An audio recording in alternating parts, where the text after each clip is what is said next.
प्यारे सज्जनों, सत्संग सुनना प्रत्येक मनुष्य के लिए बहुत जरूरी है।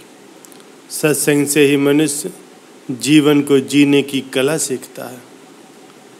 कहा भी गया है, एक घड़ी आधी घड़ी, आधी से पुनियाद, तुलसी संगत साधु की, हरे कोटि अपराध।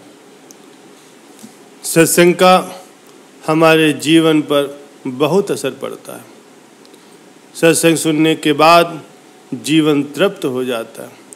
सत्संग की बहुत बड़ी महिमा है।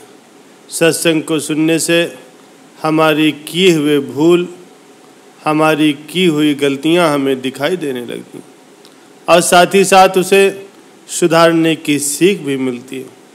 सत्संग से मनुष्य को जीने का तरीका पता चलता है। सत्संग एक ऐसा मूल मंत्र है जो फूल से फल, फल से बीज, बीज से वृक्ष बनता है। उसी प्रकार सत्संग से हमारे मन का विवेक जागता है और विवेक जागने से भगवान के प्रति प्रेम होता है और प्रेम होने से फिर भगवान मिल जाते हैं।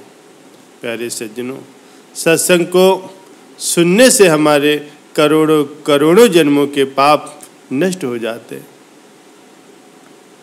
सत्संग से हमारा मन शुद्ध हो जाता है। जीवन में सत्संग को कभी भी अलग नहीं करना चाहिए और जिसे सत्संग सुनने को मिलता है उसका जीवन धन्य हो जाता है। उस पर भगवान की कृपा विशेष रहती है। प्यारे सज्जनों, एक गांव में एक मोहन नाम का लकड़हारा रहा करता था। वो बहुत ही गरीब था। मोहन जंगल से प्रतिदिन लकड़ी ला करके बेचा करता। लकड़ी बेचकर जो भी उसे 10-20 रुपये मिलते थे उसी से उसका गुजारा होता था। एक दिन रोज की तरह जंगल में गया और उसने लकड़ियाँ इकट्ठा की, उनको बेचने के लिए चल दिया। रास्ते में एक मंदिर पड़ता था। एक दिन मोहन ने वहाँ देखा कि सत्संग चल रहा है।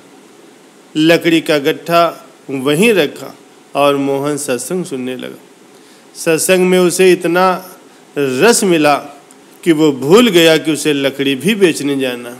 शाम हो गई तो सोचा कि आज परिवार भूखा ही रहेगा। तभी सत्संग से निकले लोगों को उस लकड़ी से सुगंध आई।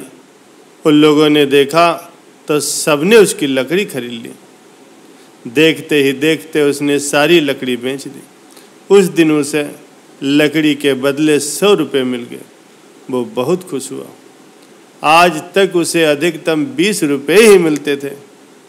फिर उन लोगों ने मोहन को बताया, ये लकड़ी तो चंदन की है। अब तक वो उसे सिर्फ जलाने के लिए बेचा करता था। अब वो सेठ साहूकारों को बेचने लगा। कुछ ही दिनों में मोहन एक अमीर आदमी बन गया। प्यारे सज्जनों, इस प्रकार मोहन जब सत्संग में गया तो उसे सत्संग का लाभ मिला। सत्संग करने से सिर्फ लाभ ही लाभ होता है, हानि कोई नहीं। एक जंगल में एक संत जी रहा करते थे। वो बच्चों को शिक्षा देते। एक दिन वो जंगल में एक शिष्य के साथ चटाई पर बैठ करके भगवान का ध्यान कर रहे थे। तभी एक शेर सामने से आ गया। शेर को देख करके शिष्य बहुत डर गया और एक पेड़ पर चढ़ गया, लेकिन संत बैठे रहे। शिष्य बोला, गुरुजी आप भी पेड़ पर आ जाइए, नहीं तो शेर आपको खा जाएगा। गुरुजी ध्यान में लीन थे। शेर आया और चुपचाप चला गया। उसने संत जी को कुछ नहीं किया। शिष्य जब पेड़ से नीचे उतरा और दोनों चल दिए। कुछ दूर गए तो देखा कि एक सियार आ रहा है। संत बोले, बेटा आगे चलो, सियार काट लेगा। शिष्य बोला, गुरुजी आप तो शेर से भी नहीं डरे, पर सियार से क्यों डर रहे हो? संत बोले, बेटा ये सब संगत का असर है। जब शेर आया तब मैं भगवान के साथ था, अब एक डरपोक इंसान के साथ हूँ। प्यारे सज्जनों, सत्संग का असर सब पर एक समान नहीं होता। सत्संग सुनने वाला उस पर कितना ध्यान देता है उस पर कितना अमल करता है इस बात पर निर्भर करता है।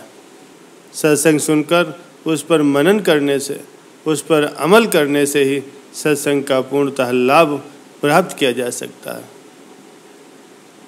एक बार एक सेठ और सेठानी हर रोज सत्संग में जाया करते थे।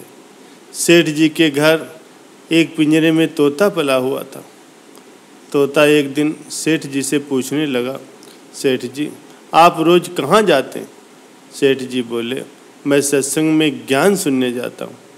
तोता बोला, सेठ जी जब आप सत्संग सुनने जाना तो महात्मा जी से एक बात पूछना कि मैं आज़ाद कब होऊंगा। सेठ जी ने कहा ठीक है, पूछ लूँगा। सत्संग समाप्त होने के बाद सेठ जी ने संत जी से पूछा, महाराज हमारे घर में एक तोता पला है, उसने पूछा है कि वो आज़ाद कब होगा। संत जी सेठ जी की वो बात सुनते ही बेहोश होकर के गिर गए। संत जी की हालत देख करके सेठ जी चुपचाप वहाँ से निकल गए। घर आते ही तोते ने सेठ जी से पूछा कि सेठ जी संत जी ने क्या जवाब दिया। सेठ जी कहने लगे, अरे तेरी तो किस्मत ही खराब है, तेरी आज़ादी की बात पूछते ही सेठ जी बेहोश हो गए। तोता कहता है कोई बात नहीं सेठ जी, मैं सब समझ गया। दूसरे दिन जब सेठ जी सत्संग में जाने लगे तब तोता पिंजड़े में जानबूझ करके बेहोश होकर के गिर गया। सेठ जी ने उसे मरा हुआ मान करके जैसे ही उसे पिंजरे से बाहर निकाला तो वो उड़ गया। सत्संग जाते ही संत जी ने सेठ जी से पूछा, कल आप जिस तोते के बारे में पूछ रहे थे अब वो तोता कहाँ है? सेठ जी कहने लगे, महाराज आज सुबह सुबह वो जानबूझ करके बेहोश हो गया।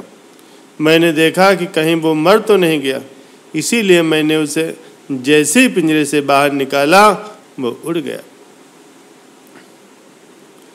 तब संत जी ने सेठ जी से कहा, देखो तुम इतने समय से सत्संग सुन करके भी आज तक संसारिक मोह माया के पिंजरे में फंसे हुए हो, और उस तोते को देखो बिना सत्संग में आए ही मेरा एक इशारा समझ करके आज़ाद हो गया। प्यारे सज्जनों, इससे हमें यही शिक्षा मिलती है कि हम सत्संग में जाते तो हैं, सत्संग की बातें सुनते भी हैं, पर हमारा मन हमेशा सांसारिक बातों में ही उलझा रहता। सत्संग में भी हम सिर्फ उन्हीं बातों को पसंद करते हैं जिसमें हमारा स्वार्थ सिद्ध होता है, और जबकि सत्संग में जाकर के हमें सत्य को स्वीकार करना चाहिए और सत्संग की सभी बातों को महत्व देना चाहिए, और जिस असत्य, झूठ और अहंकार को हम धारण किए हुए हैं उसे साहस के साथ मन से उतार करके सत्य को स्वीकार करना चाहिए। तभी सत्संग का पूर्णतः लाभ प्राप्त किया जा सकता है।